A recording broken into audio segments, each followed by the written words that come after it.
Hi everybody, it's Dan, and welcome to Drinking a Movie. Now on this channel, we pair cocktails and spirits with some of the finest movies ever made. Now if you're new to this channel, or you're returning and haven't done so, please click the subscribe button, please click like on this video, and also click that notification bell, and it'll notify you when new videos are posted. So thank you very much, and let's talk about tonight. Okay, so tonight we have two great features. First of all, we'll be talking about a tequila-based cocktail that's both refreshing and delicious. And second of all, we're going to be talking about a movie that ranked 78 out of the 100 greatest movies of all time. So, grab your hat, grab your spurs, grab your saddle, and grab your boots, because tonight we're headed west.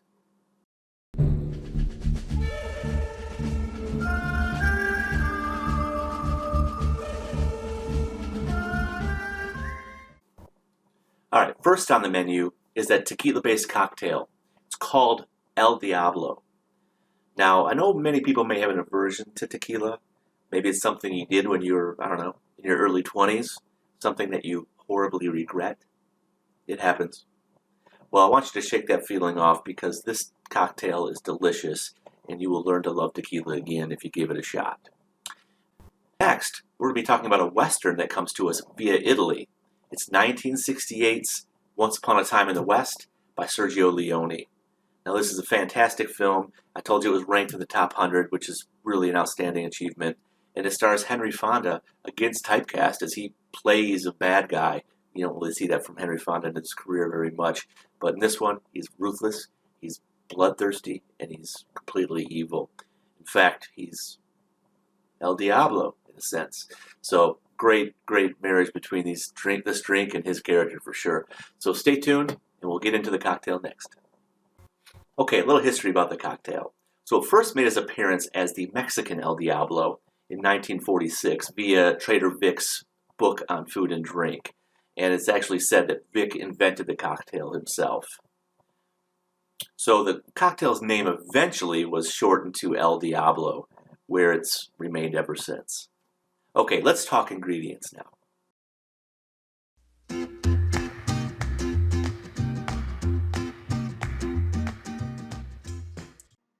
All right, let's talk ingredients.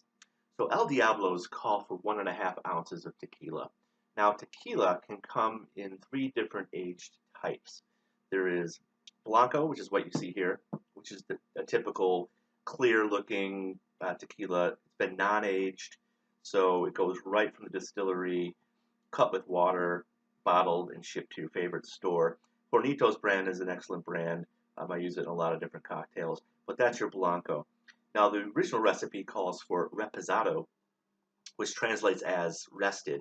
I don't happen to have a bottle of that, unfortunately, but when it's rested, that means it's aged for a short period of time, generally from 3 months to a year. And then the final one is called añejo. And añejo stands for vintage, which means it's been aged a little bit longer. In fact, I have an example of that here. So this is Cantera Negra. It's an añejo, so it's been aged for from 1 to 3 years, again in ex-bourbon casks. You can see the color has a little bit more of a golden color to it, right from those ex-bourbon casks. So it mellows it out. It's very flavorful, and it's generally very good sipping tequila. So this recipe, I don't have the reposado, so we're going to go with the Blanco. And it asks for 1.5 ounces, as I mentioned. So we have our glass and our jigger. Now with the glass, you're going to want to use fresh ice. You don't want already melting ice in there because you don't want it to be watered down at all. All right, so I've got 1.5 ounces of the tequila here. I'm going to pour that in. Now, I'm using an OXO jigger. You can see the numbers in there. So this is really good because it gives you those small measurements from 1/4 ounce all the way to 2 ounces. A lot of cocktails call for those smaller measurements, so this is a really great tool. It's from OXO, excellent brand. So I recommend this if you are going to start making drinks at home. An excellent product. All right, so we have our tequila. Next up, we want our lime juice. Now, I'm going to use Santa Cruz lime juice, but what's important is you use juice that's made from 100% lime. So you do not want any sweetened lime juice here. You want 100% lime juice. So no roses, lime juice, which is great in other cocktails, but it's sweetened, and you don't want that. So we'll give it a little shake just to make sure that all of it is mixed nicely. We're going to go a ½ ounce of the lime. In we go. Again, fresh. The fresher the better. If you can squeeze it yourself, I could have squeezed one of these one of these limes, but I just went for the easy route, which is absolutely no problem. Very, very good. All right, third ingredient you want to use, it's ginger beer. Now, this is Bundaberg, which is an Australian brand. Now, keep in mind, ginger beer here, we're talking about non-alcoholic ginger beer. And you can find a number of them typically at your party stores or your grocery stores. You'll see there's several brands from the Caribbean. Most of them are used for Moscow mules, obviously, and dark and stormies, which I'll probably be making both of those at some point during this series. But you want 3 ounces of ginger beer. You don't want ginger ale because ginger beer gives it that little extra kick that the ale just doesn't do. So we want 3 ounces. All right. You're already noticing a nice color here. God, it looks good already. All right, the final ingredient is creme de cassis. Now, the note about creme de cassis is this is made from black currants and it's very sweet. So the original recipe calls for a ½ ounce. For my tastes, and you can mess with this and tinker with it yourself, I'm not going to use a ½ ounce. I'm going to use a ¼ ounce because that's plenty sweet for me. And it has a nice purple color. Man, that looks very good. All right. So creme de cassis, again, you can find this at any store that sells spirits. It's a pretty common product. You'll see it on the shelf, probably near the creme de mint, for example. So creme de cassis. All right, so you look at this, looking pretty good. You want to give it a little stir, nothing too extravagant. And then finally, we want to give ourselves a lime wheel. So I'm going to make a quick cut here.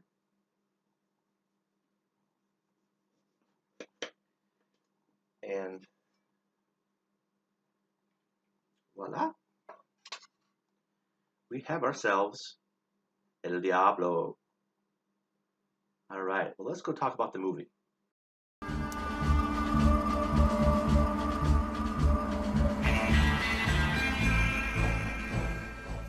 Welcome to the movie chair. Now, before we get into the film, let's talk a little bit more about El Diablo here. It's the first time I've had it, so I want to give you my impressions right off the bat. All right, so, yeah, 2 words come to mind. Refreshing, delicious. Sounds good, right? So let's talk about that a little bit more. So you're getting right off the top the lime juice and the cassis perfectly balanced. You've got that tartness, you've got that sweetness. I'm really glad that I went with a ¼ ounce of the cassis and not the ½ ounce that's was part of the recipe. That would have been a little too sweet for me. It's one of those things where you've kind of determined what your own tastes are and where you want to go with it. But for me, a ¼ ounce is perfect. The lime juice, delicious, great balance again. Next is the tequila, which is very rounded here. You're not getting that strong tequila flavor. And so those of you who are a little bit versed to it, you will probably appreciate that a little bit more.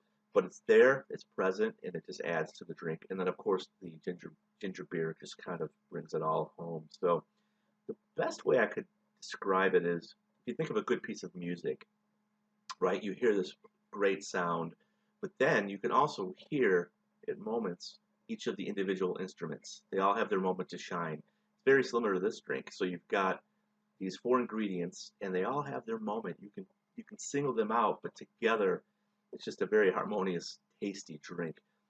It's also something that I would consider a sucker punch drink, and what I mean by that is, it's so light and refreshing and easy to drink that you might forget that you're drinking a pretty strong, potent beverage. And before you know it, if you're not careful and you're drinking too many of these, boom, you can get punched. So go easy on it. I recommend it. It's very tasty. El Diablo. All right. So let's talk about tonight's movie. So we've got 1968's Once Upon a Time in the West. Now, interestingly enough, Leone, who had made the films in the mid 60s that we mentioned earlier with Clint Eastwood, well, he was done with westerns. He didn't want to do another film in that genre. However, Paramount Pictures approached him and said, "Hey, if you take this project on, you'll get to work with Henry Fonda." And he jumped at that chance. Henry Fonda was one of his favorite actors of all time, and the fact that he was able to work with him just took that dream and made it a reality for him. So another interesting thing about Henry Fonda in this role is that we mentioned this earlier. He plays a villain, a cold-hearted, evil person. So very much a departure from what most theater goers would see Henry Fonda play. So it's a really interesting twist on the film. Now, over the years, this film has achieved quite a bit of acclaim. In fact, the British Film Institute ranks it number 78 out of the 100 greatest movies of all time, which is quite an accomplishment. So, what makes this a great film? To me, there are really three elements to that. There's the director, there's the cast, and there's the musical score. Now, these vary in different films, but in this film, to me, those three things are so strong. Okay, so let's talk about Sergio Leone. Now, he's somebody whose film style and technique is very much his own, and it would go on to inspire so many other directors.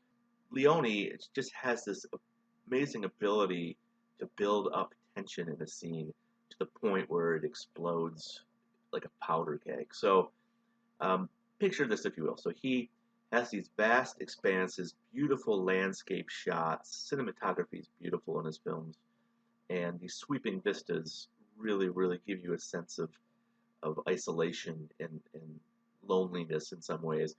But at the same time, he'll juxtapose those images with tight close-ups of his actors, really tight close-ups to the point where you're seeing the pores in their skin and the sweat. You know, there's this tension that's building, and the sweat's rolling down, and the dirt's rolling out, and you see their eyes squinting in the sun, and they're darting back and forth, waiting for anything to happen. In fact, he doesn't use a lot of dialogue or speaking parts in a lot of these scenes. This is strictly the story being told by the expression on the actors' faces. So you can picture all that, and it's almost like Leone's playing the strings of tension like a virtuoso. I mean, pressure builds and the scene slowly unfurls. Now the action falls into place like a well-orchestrated dance team. It's just every piece falls into place, and it's just beautiful to watch, despite the fact that you're talking about people being shot in an Old West setting with a lot of violence. But the way he stages these scenes is just absolutely incredible. All right, so let's talk about the cast. So, led by Henry Fonda, again we mentioned playing against his type. So he's not the good guy here; he is quite evil. He plays a guy named Frank, and Frank went on to murder the entire family of a woman named Jill McBain. She's played by Claudia Cardinelli, and Claudia Cardinelli was a European actress, I think out of Italy. Um, Never really made it in Hollywood, but she just has a striking performance here. In addition to that, there's the loner, harmonica wielding Charles Bronson, who plays a character just simply called the Man, who is out for revenge against Frank, something Frank did to his brother many years ago, and there's a flashback sequence there that's pretty powerful. And then finally rounding out the main cast is Jason Robards, who plays a character named Cheyenne, who ends up getting the rap of Frank's killings on him, but starts to work with the Man, Charles Bronson, to exact revenge on Frank. So, excellent cast, top notch, all in their primes here. The entire setting of this picture is set to the incomparable power of Ennio Morricone's score. Now, Morricone is widely considered as one of the most prolific and greatest film composers of all time, and his long-range work with Leone is truly one of the great director-composer partnerships. So I can't even picture a Leone film without the score from Morricone. I mean, the two go together like peanut butter and jelly. It's just a fantastic collaboration. So if you like westerns, and you like masterful filmmaking, then I highly recommend this movie. Now it does come in at 2 hours and 46 minutes, so it's a long one. However, with El Diablo for company, you can't go wrong. So I really, really would love to hear what your thoughts are on the film, on the cocktail itself. So use that comment section. I'd love to generate a conversation about it. Maybe I'll learn something. If you know something that I haven't shared here, please feel free to post it. In the meantime, enjoy the film, enjoy the drink, and we'll catch you next time.